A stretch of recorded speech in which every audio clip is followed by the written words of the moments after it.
Hi everyone. तो आज के इस वीडियो में हम लोग देखेंगे कुछ टेस्ट के बारे में, कुछ इंपॉर्टेंट टेस्ट के बारे में, जिसमें से सबसे पहले देखेंगे हम लोग टॉलेंस टेस्ट। तो टॉलेंस टेस्ट को परफॉर्म करने के लिए हम लोग यूज़ करते हैं सबसे पहले टॉलेंस रिएजेंट। टॉलेंस रिएजेंट क्या होता है ये देखते हैं पहले। तो टॉलेंस रिएजेंट होता है ammoniacal silver nitrate solution. Ammoniacal silver nitrate solution. तो अमोनिकल सिल्वर नाइट्रेट सॉल्यूशन एक कलरलेस सॉल्यूशन होता है। इसी सॉल्यूशन को हम लोग बोलते हैं टॉलेंस रिएजेंट। ये इसका केमिकल नेम हुआ। अब इसको हम लोग फॉर्मुलेट कैसे करते हैं, तो इसको हम लोग कॉम्प्लेक्स के फॉर्म में लिखते हैं एक्चुअली। ये होता है AgNH3 होल ट्वाइस और OH, हाइड्रोक्साइड आयन होता है बाहर में, ब्रैकेट के बाहर। तो ये टॉलेंस रिएजेंट है। और इसको अगर हम लोग कोऑर्डिनेशन कंपाउंड के फॉर्म में अगर इसका नेमिंग करें तो इसका नेम हो जाएगा डाईएमीन सिल्वर। इसका ऑक्सीडेशन नंबर 1 आएगा एंड हाइड्रोक्साइड। तो ये टॉलेंस रिएजेंट का ही नाम है, diamine silver 1 hydroxide. This is also called Tollens reagent. इसका यूपीएससी नेम हो गया कोऑर्डिनेशन कंपाउंड के फॉर्म में। और वैसे कॉमनली इसको हम लोग केमिकली बोलते हैं अमोनिकल सिल्वर नाइट्रेट सॉल्यूशन। और इसका जो एक्टिव पार्ट, कॉम्प्लेक्स पार्ट होता है, यही एक्टिव पार्ट होता है। AgNH3 होल ट्वाइस, इसके ऊपर पॉजिटिव चार्ज होता है। तो ये जो पोर्शन होता है ना, ये पोर्शन रिएक्शन में पार्टिसिपेट करता है। इसमें से भी जो मेन पोर्शन है वो Ag आयन है। मतलब यहाँ पे जो बेसिकली सिल्वर आयन होता है वो अपने आप को रिड्यूस करता है और दूसरे को ऑक्सीडाइज करता है। टॉलेंस रिएजेंट बेसिकली होते हैं mild oxidising agent. Oxidising agent. तो टॉलेंस रिएजेंट एक ऑक्सीडाइजिंग एजेंट है, लेकिन ये माइल्ड ऑक्सीडाइजिंग एजेंट है और ये दूसरे को ऑक्सीडाइज करता है। बेसिकली इट ऑक्सीडाइज किसको करता है? It mainly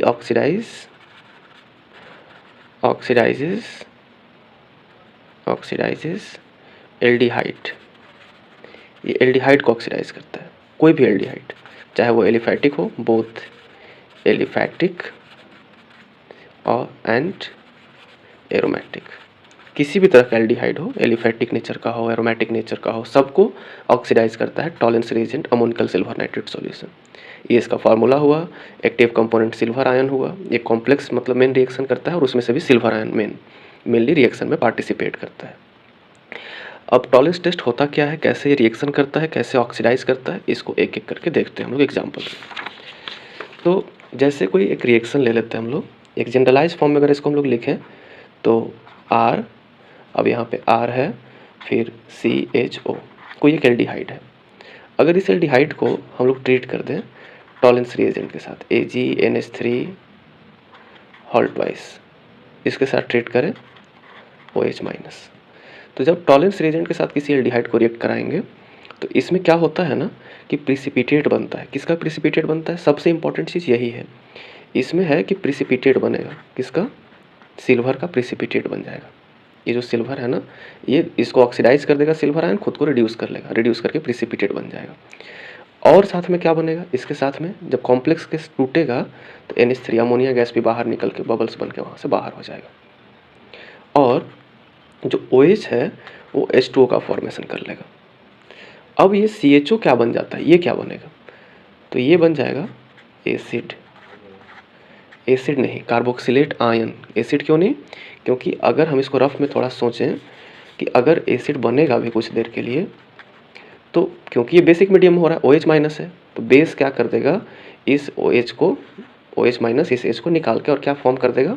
H2। तो यहाँ पे H2O बन जाता है, यहाँ से H प्लस निकल जाएगा तो ये कार्बोक्सिलेट आयन बन जाएगा। तो इसको हम लोग लिखेंगे RCOON, मतलब एल्डिहाइड बन जाएगा, कार्बोक्सिलेट आयन, सिल्वर प्रिसिपिटेट का फॉर्मेशन कर लेगा, NH3 जो हो जाएगा वो गैस बन के निकल जाएगा और H2O साथ में बनेगा। अगर हम एरो पे ऐसे टॉलेंस रिएजेंट लिखते हैं तो बैलेंस करने का कोई ज़रूरत नहीं है, हम लोग ऐसे नॉर्मली प्रोडक्ट्स को लिख सकते हैं। NH3 यहाँ पे 2 मोल बन जाएगा। लेकिन अगर हम लोग यहाँ पे ऐसे लिखें, इक्वेशन को अगर हम लोग बैलेंस फॉर्म में लिखना चाहें तो इसको ऐसे लिखना चाहिए, RCHO प्लस कॉम्प्लेक्स पोर्सन जो रिएक्शन में मेनली पार्टिसिपेट करता है, इसको अलग लिखना चाहिए, और OH माइनस को हम लोग अलग लिखेंगे। वैसे बैलेंस हम लोग आसानी से कर सकेंगे। प्रोडक्ट क्या बनेगा हमारा? प्रोडक्ट ये बन जाएगा RCOO नेगेटिव, और ये सिल्वर क्या बन जाएगा? सिल्वर प्रिसिपिटेट बन जाएगा Ag बन के। NH3 भी क्या हो जाएगा? गैस बन के निकल जाएगा ये यहाँ से, प्लस OH क्या बन जाएगा? तो H2O बन जाएगा। तो ये रिएक्शन होगा यहाँ पे। अब इसको अगर हमको बैलेंस करना हुआ तो यहाँ पे इनटू करना होगा किसी नंबर से, जैसे कि यहाँ पे अगर हम 2 लिख दें तो ये सिल्वर 2 हो जाएगा, अमोनिया यहाँ पे 2 2 जा 4 हो जाएगा ये। और अगर हम ये OH यहाँ पे है और एक यहाँ पे H है, 2 हाइड्रोजन है, और हमारे पास ऑक्सीजन भी अगर देखा जाए तो 2 ही है, यहाँ पे एक ऑक्सीजन, यहाँ पे एक ऑक्सीजन, 2 ऑक्सीजन। तो यहाँ पे करेंगे क्या कि इसको हम बैलेंस करने के लिए अगर यहाँ पे हम लिख दें 3OH माइनस, तो 3OH माइनस जैसे ही लिखेंगे 3 हाइड्रोजन और एक यहाँ पे हाइड्रोजन, 4 हाइड्रोजन अमोनिया के हाइड्रोजन को छोड़कर। तो यहाँ पे हाइड्रोजन हमारे पास 2 है, इसको 2 से इंटू कर देते हैं तो 4 हाइड्रोजन।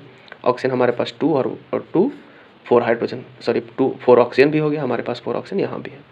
तो ऐसे बैलेंस कर सकते हैं रिएक्शन को, कॉम्प्लेक्स में 2 से इंटू करके, OH माइनस में 3 से इंटू करके। अकॉर्डिंगली यहाँ पे 4 हो जाएगा, सिल्वर का 2 मोल प्रेसिपिटेट बनेगा और ये बन जाएगा 2H2O।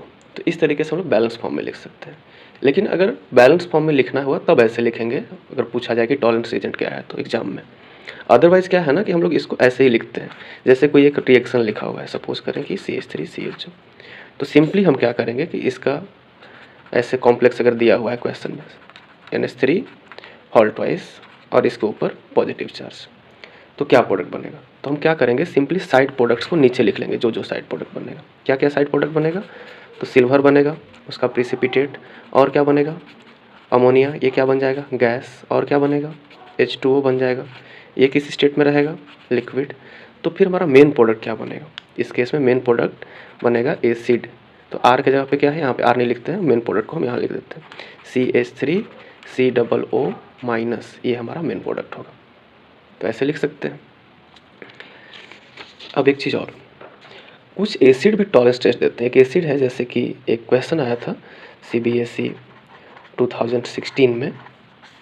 ये क्वेश्चन क्या है कि हाउ विल यू डिस्टिंग्विश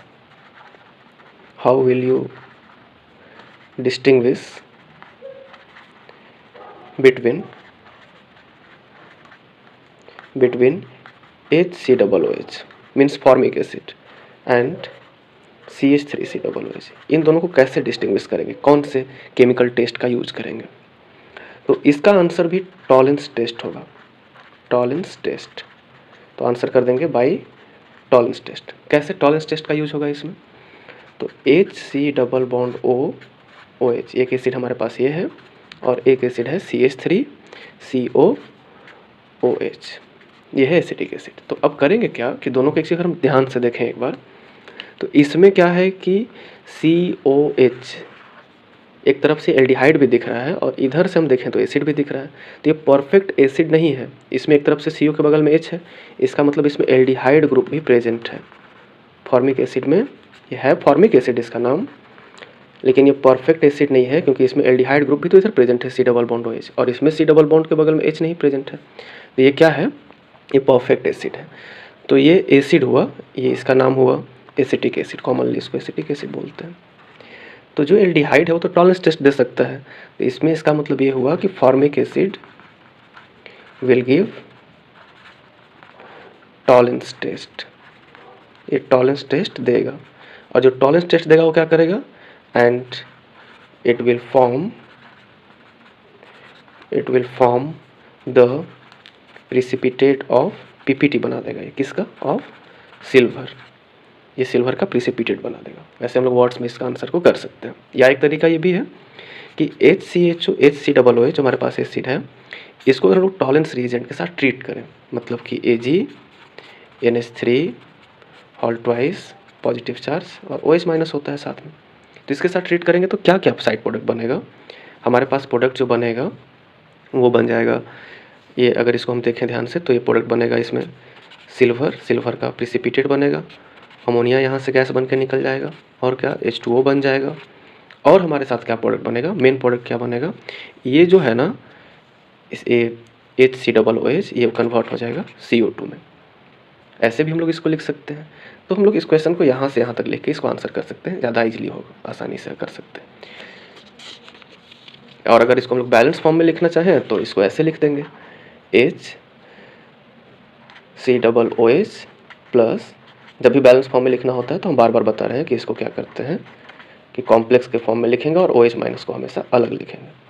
ये क्या बन जाएगा CO2 प्लस H2O। एसिड जब ऑक्सीडाइज होता है तो CO2 और H2O का फॉर्मेशन करता है, सिल्वर का प्रिसिपिटेट बनेगा, अमोनिया गैस बन के यहाँ से निकल जाएगा। बैलेंस कर देंगे तो यहाँ पे 2 से इंटू कर देंगे, तो जैसे ही 2 से, या फिर इसको इंटू करने की कोई ज़रूरत नहीं है, 2NH3 रहने देते हैं, यहाँ पे हम 2OH माइनस कर देते हैं और 2H2, ये बैलेंस हो जाएगा। यहाँ पे काउंट करके हम देख सकते हैं, जैसे ही 2OH माइनस किए, हाइड्रोजन 2 यहाँ पे हुआ और 2 हाइड्रोजन यहाँ पे, 4 हाइड्रोजन 2H2 किए तो 4 हाइड्रोजन, ऑक्सीजन हमारे पास यहाँ 2 और 2 4 है, यहाँ पे 2 ऑक्सीजन, यहाँ पे 2 ऑक्सीजन, बैलेंस हो जाएगा और ये सिल्वर का प्रिसिपिटेट बन जाएगा। तो यानी कि इट मीन्स कि फॉर्मिक एसिड, और जब हम एसिटिक एसिड के साथ लिखेंगे यही चीज़, यहाँ पे Tollens reagent AgNH3 all twice और OH माइनस, तो यहाँ पे लिख देंगे नो PPT ऑप्टेंट, कोई प्रिसिपिटेट इसमें ऑप्टेंट नहीं होगा। और जब फॉर्मिक एसिड के साथ किए तो यहाँ प्रिसिपिटेट बना सिल्वर का। इट मीन्स कि we can distinguish the formic acid and acetic acid using the Tollens test. तो अगर ये क्वेश्चन ऐसे आ जाए तो आंसर लिख देंगे बाय टॉलेंस टेस्ट, दोनों का स्ट्रक्चर ड्रॉ कर देंगे पॉसिबल है तो, और फिर मेंशन कर देंगे formic acid will give the Tollens test and it will form the precipitate of silver. और उसके बाद फिर क्या करेंगे, इक्वेशन को इस फॉर्म में या फिर ऐसे लिख देंगे इक्वेशन के, या तो वर्ड्स में लिख दें या फिर हम दोनों इक्वेशन को लिख दें, तो भी दोनों में से कोई एक तरीका काफ़ी होगा। अब एक चीज़ और, ये तो टॉलेंस टेस्ट हुआ। टॉलेंस टेस्ट एलिफैटिक, एरोमेटिक सारे तरह के एल्डिहाइड देंगे। अगर जैसे एल्डिहाइड ऐसे लिखा हुआ है HC डबल बॉन्ड, ऐसे लिखा हुआ है CHO, और इधर लिखा हुआ है नाइट्रो ग्रुप, एरो पे लिख दिया गया ऐसे AgNH3 all twice positive charge. अब इसका प्रोडक्ट लिखना है, क्या बनेगा प्रोडक्ट इसका, ऐसे भी क्वेश्चन आ सकता है। तो क्या होगा कि ये COO CHO है और ये NO2 ग्रुप है, तो करेंगे क्या कि हमको पता है कि ये टॉलेंस रिएजेंट है, पहचानना पड़ेगा इस चीज़ को, टॉलेंस रिएजेंट है। तो जैसे ही पता चला कि ये टॉलेंस रिएजेंट है, इट मीन्स कि इसका फोकस एल्डिहाइड पे होगा, एल्डिहाइड को ऑक्सीडाइज करेगा।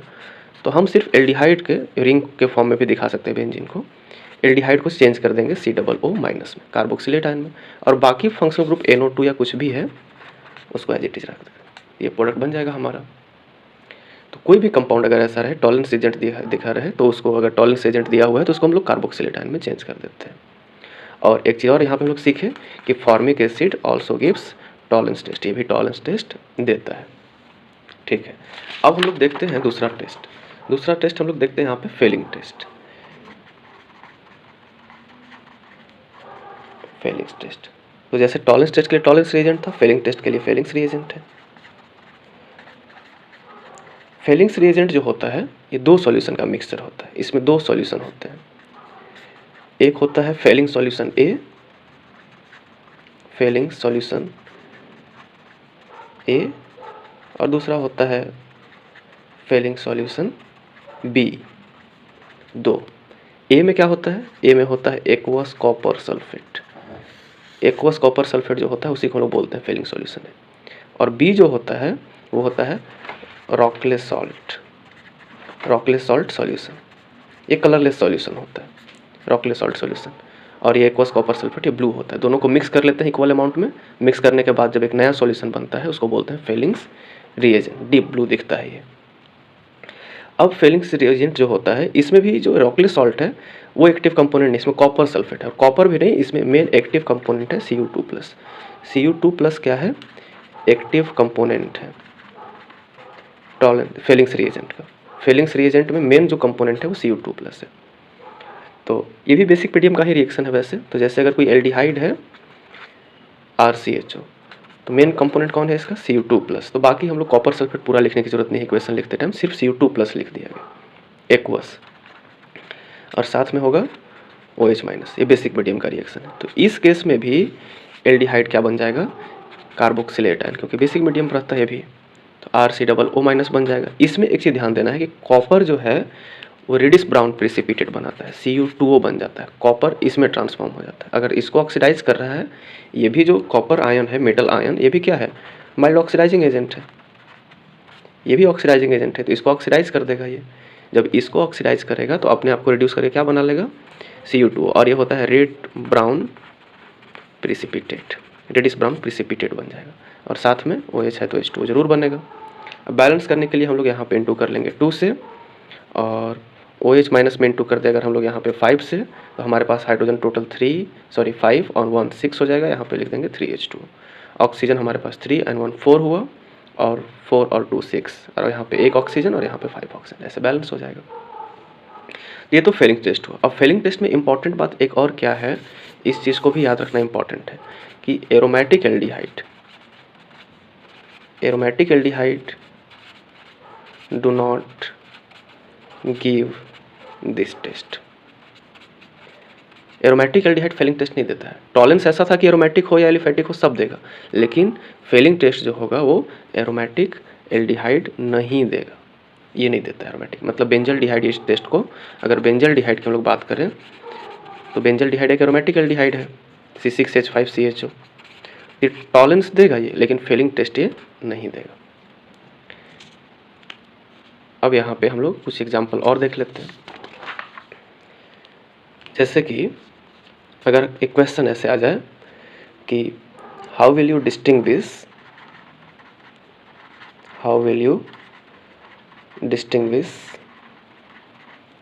between benzaldehyde and ethanol acetaldehyde. अगर बेंजल्डिहाइड और एसिटल्डिहाइड को डिस्टिंग्विश करना है तो कैसे डिस्टिंग्विश करेंगे? तो बेंजल्डिहाइड मतलब C6H5CHO और एसिटल्डिहाइड मतलब CH3CHO, ये दो एल्डिहाइड है हमारे पास। तो इसमें नोटिस करने वाली चीज़ ये है कि बेंजल्डिहाइड ये है तो ये तो एरोमेटिक एल्डिहाइड है ना, ये है एरोमेटिक एल्डिहाइड। और अगर ये एरोमेटिक एल्डिहाइड है और ये है एलिफैटिक एल्डिहाइड, तो टॉलेंस टेस्ट से इसको हम डिस्टिंग्विश नहीं कर सकते क्योंकि दोनों ही एल्डिहाइड है। टॉलेंस टेस्ट एल्डिहाइड कोई भी हो टॉलेंस टेस्ट देता ही है। तो इसको डिस्टिंग्विश करने के लिए हम लोग यूज़ कर सकते हैं, क्या इसका आंसर हो जाएगा? By Fehling test. Fehling test का हम लोग यूज़ कर सकते हैं। क्यों फेलिंग का यूज़ कर सकते हैं? क्योंकि फेलिंग टेस्ट एरोमेटिक एल्डिहाइड नहीं देता है, जबकि एलिफैटिक एल्डिहाइड सिर्फ देता है, एरोमेटिक तो देता नहीं है। तो जो CH3CHO है हमारे पास, अगर उसको हम लोग फेलिंग रिएजेंट से रिएक्शन कराएं Cu2+ के साथ, साथ में क्या रहेगा? OH- 5OH- होते हैं। बैलेंस फॉर्म में अभी हम लोग देखे थे, 2Cu2 कर देते हैं, बैलेंस हो जाएगा ये। तो ये क्या बन जाएगा? CH3COO। ये एल्डिहाइड क्या बन जाएगा? COO, carboxylate ion plus copper cuprous oxide का प्रिसिपिटेट बनेगा, Cu2O का प्रिसिपिटेट बन जाएगा, रेड ब्राउन प्रिसिपिटेट, प्लस बन जाएगा यहाँ पे 3H2O। लेकिन अगर यहाँ पे हम बेंजल्डिहाइड यूज़ किए होते C6H5CHO और यहाँ पे कोई लिख दे फेलिंग्स रिएजेंट या फिर लिख दे Cu2+ आयन एक्वस, तो Cu2+ आयन एक्वस जैसे ही लिखा हुआ रहे ना, हमको समझना पड़ेगा कि Cu2+ एक्वस आयन है, एल्डिहाइड के साथ लिख रहा है, मतलब ये तो फेलिंग्स रिएजेंट में पढ़े थे, तो ये फेलिंग्स रिएजेंट है एक्चुअली, उसी का एक्टिव कंपोनेंट लिखा हुआ है। तो इसमें क्या हो जाएगा? No PPT obtained. जो रिएक्शन नहीं करेगा उसमें कोई प्रिसिपिटेट नहीं बनेगा, और एलिफैटिक रिएक्शन करता है तो उसमें प्रिसिपिटेट बनेगा, और ये होता है रेड ब्राउन प्रिसिपिटेट। तो ऐसे टेस्ट के बेसिस पे हम लोग क्वेश्चंस को सॉल्व कर सकते हैं। अब एक और इम्पॉर्टेंट टेस्ट हम लोग देखते हैं इसके बाद, और ये इम्पॉर्टेंट टेस्ट है आयोडोफॉर्म टेस्ट। तो अब देखते हैं आयोडोफॉर्म टेस्ट। अभी तक हम लोग दो टेस्ट पढ़े, टॉलेंस और फेलिंग्स। तो टॉलेंस भी एल्डिहाइड देता है और फेलिंग्स भी एल्डिहाइड देता है। ये बात अलग है कि टॉलेंस और फेलिंग जो है उसमें टॉलेंस और फेलिंग्स रिएजेंट में दोनों एल्डिहाइड की यूज़ करते हैं, लेकिन टॉलेंस दोनों एल्डिहाइड देता है, मतलब एलिफैटिक एरोमेटिक, और फेलिंग सिर्फ जो होता है वो देता है एलिफैटिक एल्डिहाइड, एरोमेटिक एल्डिहाइड नहीं देता है। लेकिन आयोडोफॉर्म टेस्ट जो होता है इट इज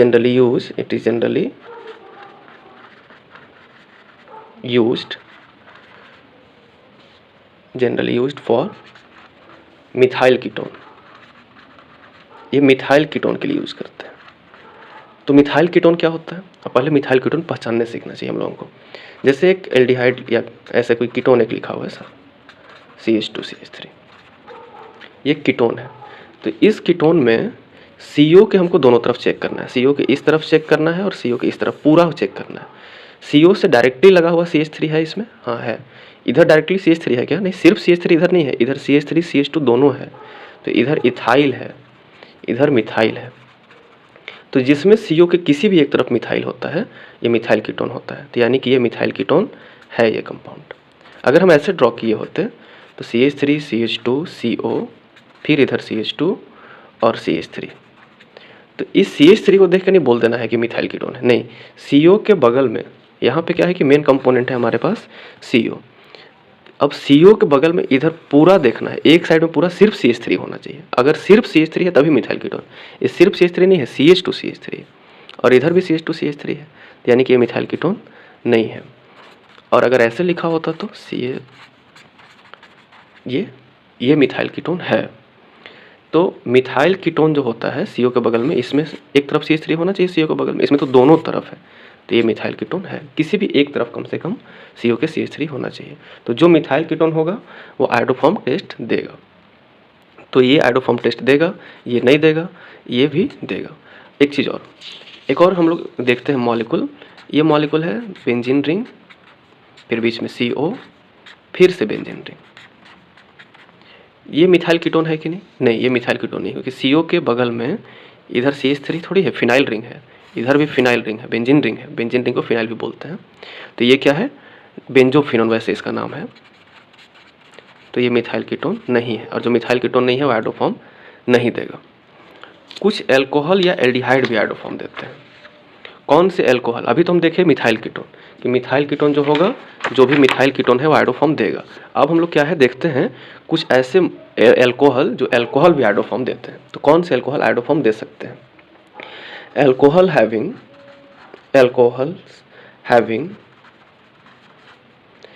CH3 CHOH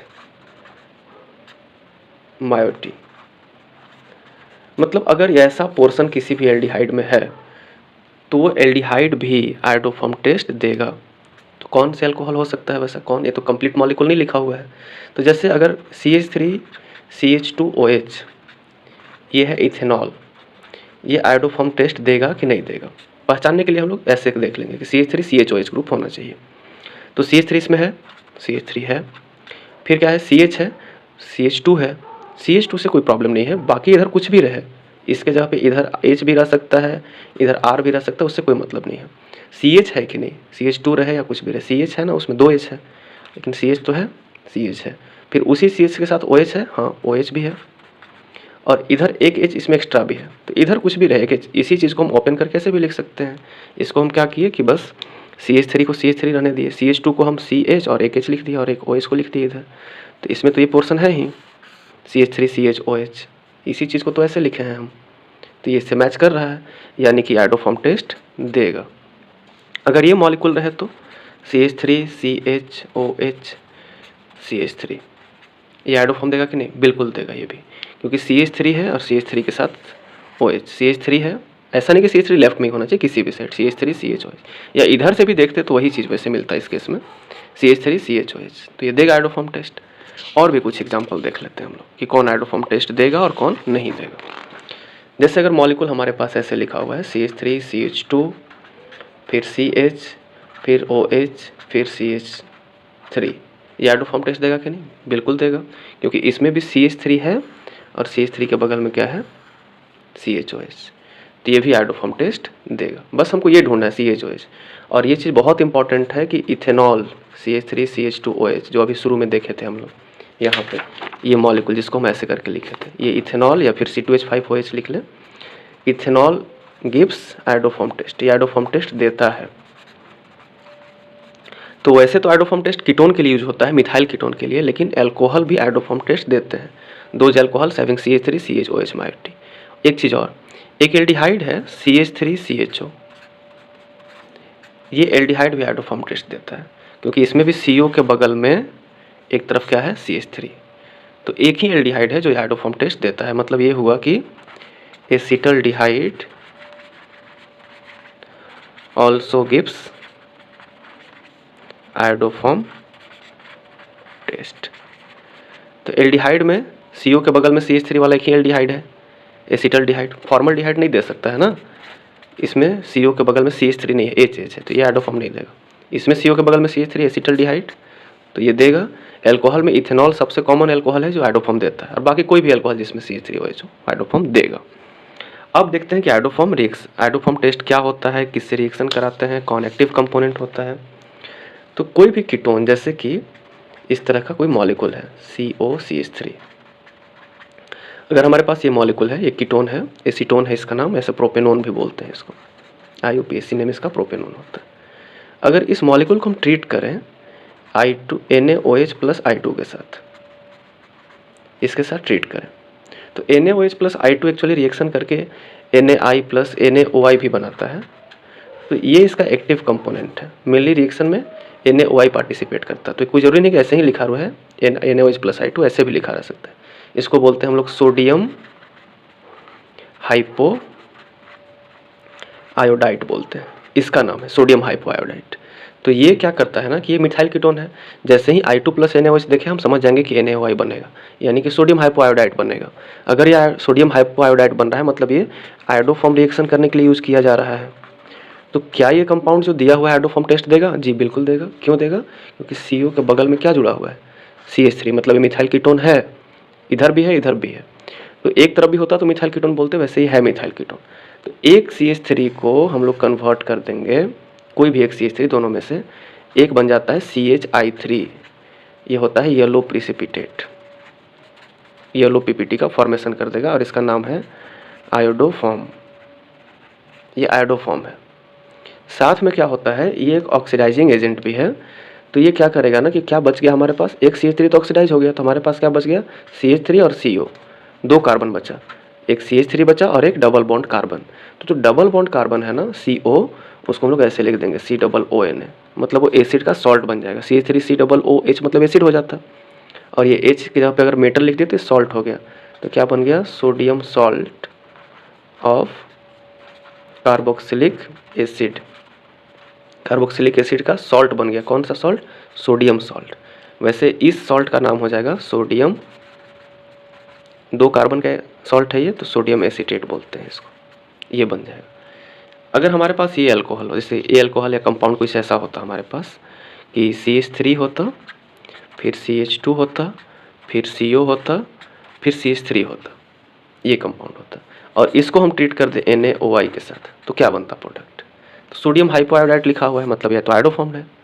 तो आयोडोफॉर्म रिएक्शन में क्या होता है कि CO के बगल वाला CH3 किसमें कन्वर्ट हो जाता है, आयोडोफॉर्म में, एक CH3 आयोडोफॉर्म में, तो CHI3 बन जाता। ब्रैकेट में यहाँ पे जरूर लिख देते, येलो प्रिसिपिटेट बनता है, ये लिख दिए, प्लस ये तो आयोडोफॉर्म बन गया एक CH3, वो भी ये CH3 नहीं बनेगा, वही CH3 बनेगा जो CO से डायरेक्टली कनेक्टेड है।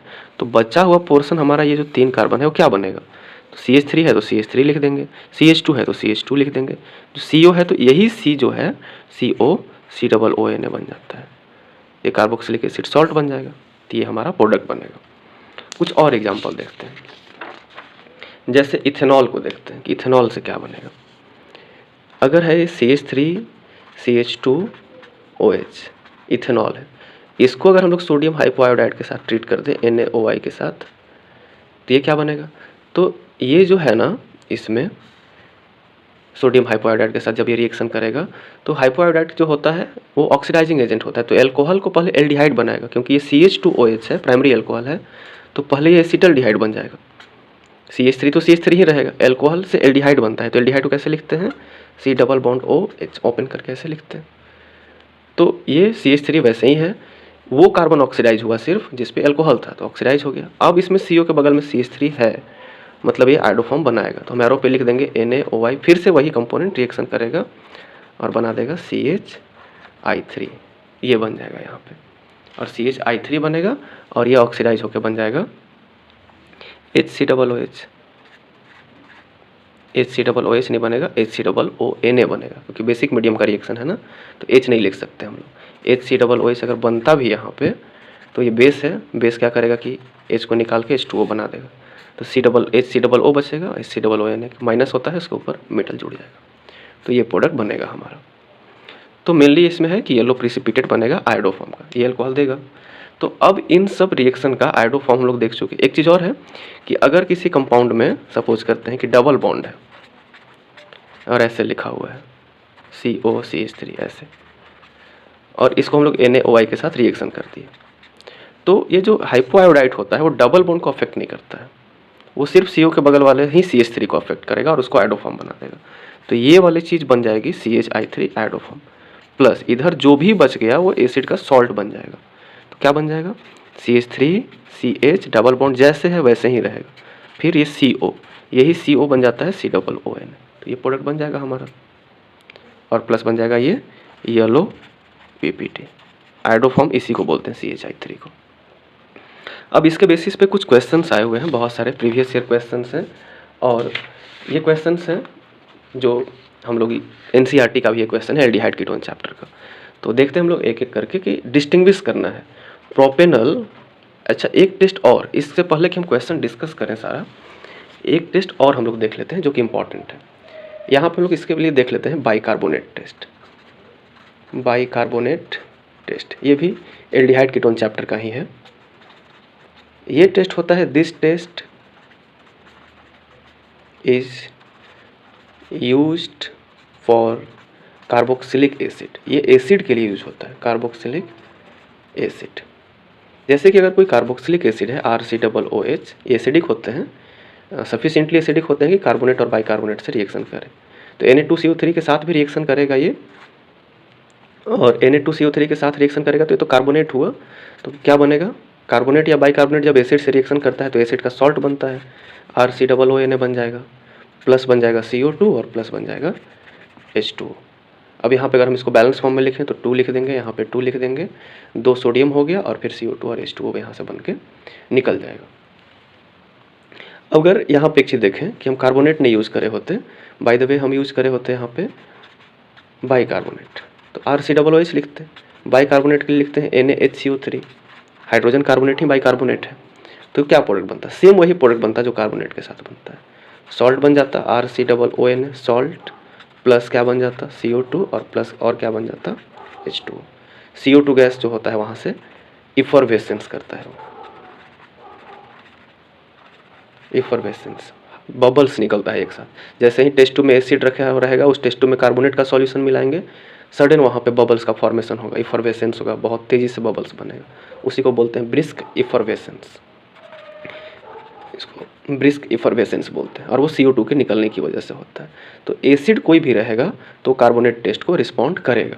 जैसे कि अगर हमारे पास है एसिटिक एसिड या कोई भी एसिड है, अगर उसको हम ट्रीट कर दिए बाइकार्बोनेट के साथ, NaHCO3 के साथ, तो जैसे ही ट्रीट करेंगे हम लोग इसको, तो ट्रीट करने के बाद क्या होगा कि ये यहाँ से कार्बोनेट जब रिएक्शन करेगा तो ये कार्बोनेट का CO3 बन जाता है CO2 और प्लस H2, CO2 और H2 बनेगा, और साथ में एसिड क्या बना लेगा RCOONA, एसिड बना लेगा सॉल्ट, और ये CO2 का ब्रिस्क इफरवेसेंस होगा। तो इफरवेसेंस से पता लग जाता है कि वो कंपाउंड एसिड था जिसमें हम कार्बोनेट को मिक्स किए, तभी वो इफरवेसेंस हुआ।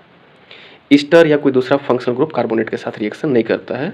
अल्कोहल, ईस्टर, ये सब कोई भी अल्कोहल हो, कोई भी ईस्टर हो, ये सब बाइकार्बोनेट टेस्ट नहीं देते हैं। Do not give bicarbonate test. Alcohol क्योंकि एसिडिक होता है इसलिए हम यहाँ पे मेंशन किए, लेकिन वो इतना एसिडिक नहीं होता है कि बाइकार्बोनेट से रिएक्शन करे। बाइकार्बोनेट से एसिड ही रिएक्शन कर सकता है, एल्कोहल रिएक्शन नहीं करता, ईस्टर भी नहीं। अब देखते हैं हम लोग एक एक करके कि इसका क्या यूज है और कैसे इसको हम लोग क्वेश्चन को सॉल्व करने में इन चारों टॉपिक का यूज़ कर सकते हैं। जैसे NCERT में एल्डिहाइड कीटोन चैप्टर में क्वेश्चन भी है, तो एक्सरसाइज का क्वेश्चन नंबर 13, और वैसे डिस्टिंग्विश करना है। एक मॉलिक्यूल है हमारे पास प्रोपेनल और एक है एंड प्रोपेनोन है, इसको डिस्टिंग्विश करना है कि प्रोपेनल एंड प्रोपेनोन को कैसे डिस्टिंग्विश करेंगे। तो प्रोपेनल मतलब कि CH3 C double bond O, ये तो इथेनॉल हो जाएगा, यहाँ पे एक CH कार्बन और हम यहाँ पे मेंशन कर देते हैं, CH3 CH2 C double bond OH, ये प्रोपेनल हो गया। और प्रोपेनोन CH3 CO फिर से CH3, ये प्रोपेनोन हो गया। कैसे डिस्टिंग्विश करेंगे, तो सबसे पहले हमको सोचना क्या क्या चाहिए, दो चीज़ सोचना चाहिए। पहले हम लोग को सोचना चाहिए, जब किसी भी टेस्ट से रिलेटेड क्वेश्चन का आंसर करते हैं तो सबसे पहले हम लोग को सोचना चाहिए फंक्शनल ग्रुप के बारे में कि कौन कौन फंक्शनल ग्रुप है। दूसरा ये सोचना चाहिए हम लोगों को कि अगर फंक्शनल ग्रुप है, दोनों में सेम है या डिफरेंट है, तो हम लोग को सोचना चाहिए कि एलिफैटिक एरोमेटिक के बारे में सोचना चाहिए, एलिफैटिक या एरोमेटिक किस टाइप का ग्रुप है। तीसरा हम लोगों को ये सोचना चाहिए कि अगर कीटोन है तो कीटोन है, नॉर्मल कीटोन है कि मिथाइल कीटोन है, ये सोचना चाहिए, और उसके अकॉर्डिंग आंसर करेंगे हम लोग।